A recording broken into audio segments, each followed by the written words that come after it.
Shalom saudaraku yang dikasihi oleh Tuhan kita Yesus Kristus. Salam apostolik.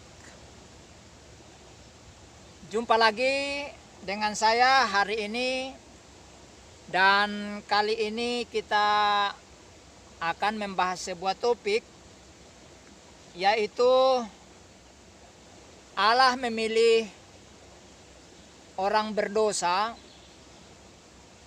untuk menunjukkan kasih-Nya. Seperti biasanya, mari kita landasi dengan mengutip bagian firman Tuhan di dalam Injil Matius pasal 1, ayatnya yang ketiga yang bunyinya, Yehuda memperanakan Peres dan Zerah dari Tamar. Peres memperanakan Hesron, Hesron memperanakan Ram. Saudaraku, dari kebenaran firman Tuhan ini seperti biasanya saya katakan bahwa kadang-kadang kalau kita hanya sekedar membaca satu ayat firman Tuhan dan seolah dari ayat pendek itu kita tidak menemukan sesuatu yang bisa menjadi pendorong atau memberikan kepada kita sebuah nutrisi kebenaran yang mendongkrak iman percaya kita kepada Tuhan kita Yesus Kristus. Tetapi berdasarkan ayat firman Tuhan ini, ada dua tokoh yang dapat kita lihat di sini sebagai sebuah rujukan. Mengapa dua tokoh ini disebutkan di dalam silsilah Yesus Kristus? Dan tokoh itu adalah Yehuda dan Tamar. Memang kemarin dalam video terdahulu kita sudah membahas tentang Yehuda sebagai seorang pemimpin, dan dari dirinya lahirlah raja-raja seperti Daud dan Salomo, dan sampai kepada Sang Mesias yaitu Yesus Kristus. Tetapi kembali di sini kita menyuruti dua tokoh ini, termasuk Yehuda, di mana kita melihat bahwa Allah memilih orang yang berdosa untuk menyatakan kasih-Nya atau menunjukkan kasih-Nya kepada umat manusia melalui Sang Mesias yaitu Yesus Kristus. Mengapa saudara? Karena Yehuda ini walaupun dia sebagai seorang pemimpin dan dari dia lahirlah raja-raja,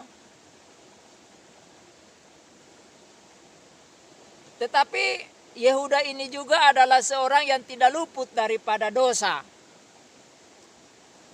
Mengapa demikian saudara? Karena Yehuda ini adalah anak ketiga yang mendapat kasih karunia untuk mendapat berkat Abraham, Ishak dan Yakub. Tetapi dia juga adalah orang yang juga seperti pendahulunya tidak luput daripada kesalahan dan dosa. Yang mana kita tahu bahwa Yehuda ini memiliki 3 anak laki-laki, yaitu yang pertama adalah Er. Ketika Er ini menanjak kepada usia kedewasaan yang harus menikah, maka ia mengambil seorang perempuan yang namanya Tamar dan menikahkan dengan Er, anak sulungnya. Tetapi karena El ini adalah orang yang jahat di mata Tuhan sehingga ia mati tanpa meninggalkan keturunan yang mana akan melanjutkan silsilah keturunan daripada Yehuda. Nah, itulah sebabnya dalam tradisi orang Ibrani adalah kalau seorang laki-laki menikah kemudian meninggal tanpa meninggalkan anak, maka adiknya harus menikahkan atau saudaranya atau kerabatnya menikahi perempuan itu untuk melahirkan anak bagi orang yang meninggal itu. Ya, contohnya seperti Ruth, di mana suaminya meninggal, maka mencari kerabat yang lain untuk boleh menikahkan dia dengan menebus. Dan akhirnya jatuh pada Boas. Nah, demikian juga dengan Yehuda ini. Nah, karena tidak memberikan anak dan dia sudah wafat, maka adiknya Onan. Onan ini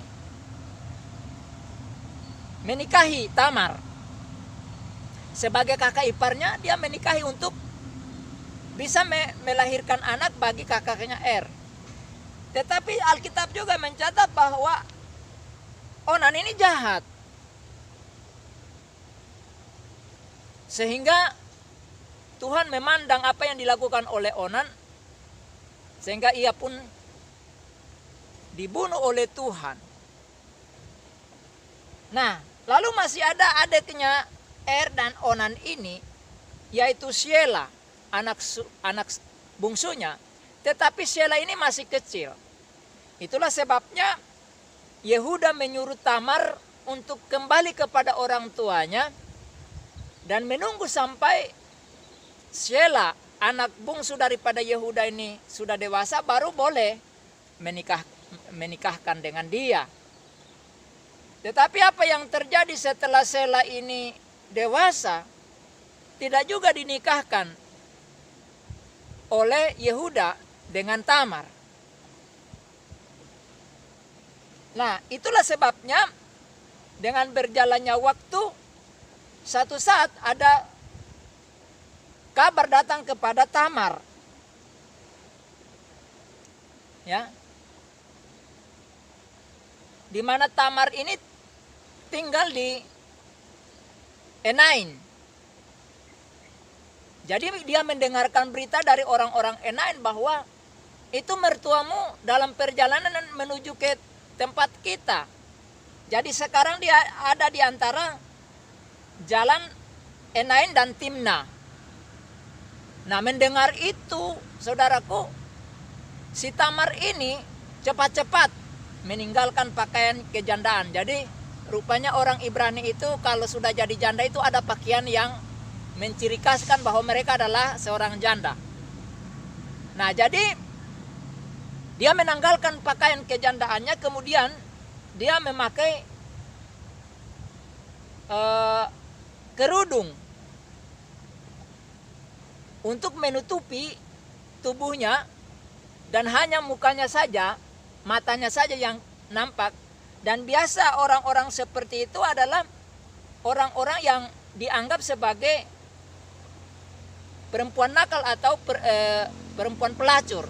Nah, dia datang duduk di pinggir jalan menantikan Yehuda. Nah, saudaraku, lalu apa yang terjadi ketika Yehuda lewat? Dia melihat ada seorang wanita yang duduk di pinggir jalan, dan dia berpikir bahwa itu seorang perempuan jalang atau seorang pelacur. Dan Yehuda ini nakal juga. Akhirnya dia menghampiri perempuan itu yang tidak lain adalah Tamar, menantunya sendiri, yang dia berjanji akan menikahkan dengan Shelah setelah Shelah dewasa. Kemudian saudaraku, Yehuda menghampiri Tamar, ya, Hal itu dikatakan di dalam Kejadian pasal 38 ayat yang ke-16. Kita baca. Lalu berpalinglah Yehuda mendapatkan perempuan yang di pinggir jalan itu serta berkata, marilah aku mau menghampiri engkau, sebab ia tidak tahu bahwa perempuan itu menantunya. Tanya perempuan itu, apakah yang akan kau berikan kepadaku jika engkau menghampiri aku? Jadi saudara, ternyata Tamar ini bukan orang yang bodoh. Dia adalah seorang anak yang cerdas, seorang wanita yang cerdas. Jadi, oke, kalau kamu mau menghampiri saya, tetapi apa jaminannya? Imbalannya apa? Lalu apa yang terjadi, saudara? Yehuda memberikan jaminan dengan memberikan cap materainya. Yang kedua, dia memberikan kalungnya. Dan yang ketiga, tongkat yang ia pegang sebagai seorang gembala atau seorang yang mengadakan perjalanan jauh, biasanya ada tongkat untuk menopang dia kalau dia lelah. Nah saudara, dan cap materai itu adalah sesuatu yang mensahkan sebuah perjanjian. Jadi saudaraku, akhirnya Yehuda menghampiri si Tamar dan bersetubuh dengan menantunya sendiri. Saya berpikir bahwa ini pasti waktu malam, kalau kita ingat kejadian daripada ayahnya Yehuda, yaitu Yakub. Ketika ia dinikahkan, diberikan Leala tengah malam, jadi dia tidak tahu. Nah, jadi ini pasti pertemuannya petang, kemudian akhirnya mereka melakukan itu pada waktu malam. Sehingga Yehuda tidak tahu kalau itu adalah menantunya sendiri. Nah, akibat daripada perzinahan itu, hamillah Tamar. Ya. Akibat dari perzinahan Yehuda dan Tamar itu. Dan apa juga respon mereka? Ya. Nah, di dalam ayat yang ke-24 Kejadian pasal 38 dikatakan sesudah kira-kira 3 bulan dikabarkanlah kepada Yehuda, Tamar menantumu bersundal, bahkan telah mengandung dari persundalannya itu. Lalu kata Yehuda, bawalah perempuan itu supaya dibakar. Jadi kebiasaan daripada orang-orang Ibrani, kalau ada orang yang berbuat zina, maka dibakar. Nah, nanti dalam hukum yang diberikan oleh Tuhan kepada Musa, bukan lagi dibakar tapi dirajam sampai mati. Nah, jadi Yehuda katakan, waduh, bawa, biar dibakar. Semangat sekali Yehuda. Ya. Lalu dikatakan ayat yang ke-25, waktu dibawa perempuan itu menyuruh orang kepada menantunya mengatakan, dari laki-laki yang empunya barang-barang inilah aku mengandung. Juga dikatakannya, periksalah siapa yang empunya cap meterai serta kalung dan tongkat ini. Saudara, jadi periksa. Tamar katakan bahwa ini loh, barang-barang yang kumiliki ini adalah jaminan daripada orang yang menghamili aku, yang menyebabkan aku hamil. Dan ketika diperiksa saudara, ternyata barang-barang itu adalah barang Yehuda, mertuanya sendiri. Saudara, jadi setelah ketahuan bahwa barang-barang itu adalah barang Yehuda, cincin materainya ya Yehuda, kemudian tongkatnya Yehuda, kalungnya Yehuda, apakah Yehuda menyangkal, oh enak aja, bukan gua, bukan saya pelakunya, mungkin itu alasan dari perempuan itu saja, bukan saya itu. Tidak, saudara. Apa respon Yehuda? Di dalam ayat 26 dikatakan Yehuda memeriksa barang-barang itu lalu berkata, bukan aku, tetapi perempuan itulah yang benar. Karena memang aku tidak memberikan dia kepada Shelah anakku. Dan ia tidak bersetubuh lagi dengan perempuan itu. Jadi saudaraku, Yehuda, Tamar melakukan perzinahan. Ketika Tamar ketahuan bahwa dia hamil, dia katakan bahwa ya aku berzina dengan ini loh orang yang punya tongkat dengan aku ini. Ketika hal itu dikonfirmasi dengan Yehuda, dikonfrontir dengan Yehuda, Yehuda tidak menyangkal, tapi dia mengakui bahwa dia pelakunya. Saudara, ini memberikan kepada kita sebuah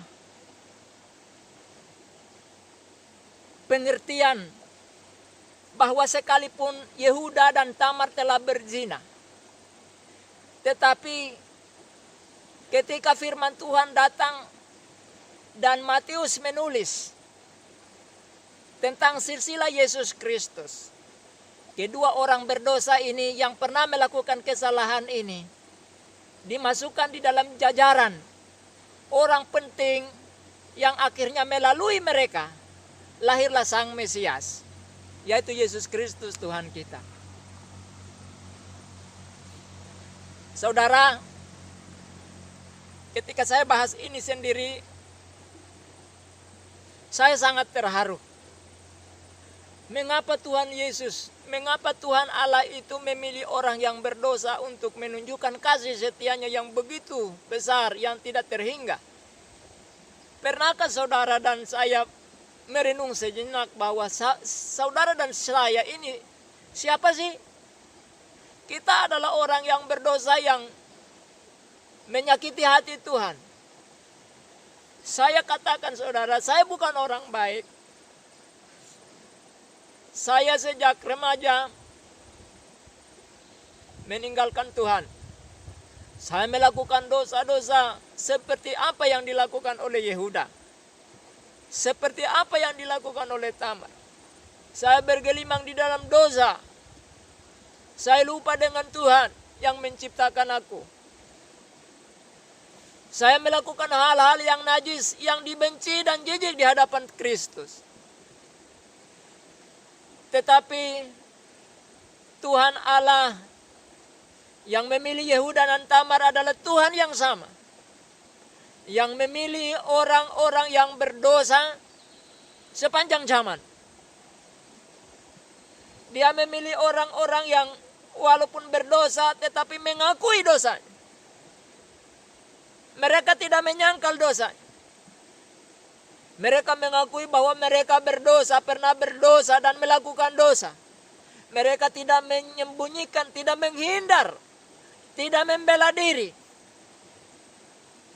Saudara dan saya, kalau ingin supaya Tuhan memilih engkau untuk menunjukkan kasih setianya kepadamu maupun kepada orang-orang yang saudara temui, yang Tuhan akan tuntun, Tuhan akan hantar untuk bertemu dengan mereka, maka engkau harus mengakui bahwa engkau pernah melakukan dosa. Engkau pernah menyakiti hati Tuhan. Tuhan tidak melihat lagi kepada dosamu, tetapi melihat dari ketulusan, kejujuran hatimu mengakui bahwa engkau orang berdosa. Kita melihat Daud. Daud itu adalah seorang yang pernah melakukan dosa, berzina seperti leluhurnya, yaitu Yehuda. Dia bersetubuh, berzina dengan istri orang. Tetapi ketika Tuhan datang melalui Nabi Nathan memberitahukan kepada dia, dia katakan, aku berdosa kepada Tuhan. Itulah yang Tuhan tuntut dari kita, saudara. Itu yang Tuhan hargai dari kita. Jika kita seperti orang-orang itu, maka saudara akan dipilih. Tuhan akan menunjukkan kasih-Nya yang tak terbatas itu kepada saudara. Dan melalui saudara orang-orang akan diberkati. Itulah yang dikatakan janji berkat bagi dunia melalui Abraham dan keturunannya. Saudara mungkin bukan keturunan Abraham secara fisik, tapi Alkitab mengatakan bahwa engkau ketika menerima Yesus, Engkau berhak menerima janji warisan daripada Abraham secara rohani. Saudaraku, jangan kecil hati. Janganlah rendah diri. Memang kita bukan orang-orang hebat. Mungkin saudara lahir di kampung yang jauh dari keramaian kota. Saudara mungkin tidak punya pengetahuan. Saudara mungkin tidak pernah sekolah. Saudara tidak punya keahlian. Tetapi ketika Tuhan melihat kejujuranmu, menerima dia, mengaku bahwa engkau orang berdosa, Tuhan akan pakai saudara untuk kehormat dan kemuliaannya, untuk menyalurkan kasihnya yang tidak terbatas itu kepada orang lain. Saudaraku, Tuhan memilih orang berdosa seperti saudara, seperti Yehuda dan Tamar, untuk menunjukkan kasihnya yang tidak terbatas, yang tanpa syarat itu. Saudara, kiranya penjelasan saya kali ini dapat menjadi berkat bagi saudara. Dan semoga saudara pun menjadi berkat bagi orang lain. Jadi ketika saudara mendengarkan apa yang saya sampaikan lewat video ini, saudara jangan lupa untuk bagikan kepada orang-orang yang saudara cintai, orang-orang yang saudara kenal, agar mereka juga mendapat berkat daripada penjelasan ini. Sampai jumpa kembali dalam video selanjutnya saudaraku. Dan Tuhan Yesus memberkati saudara. Shalom alaikum. Haleluya. Amin.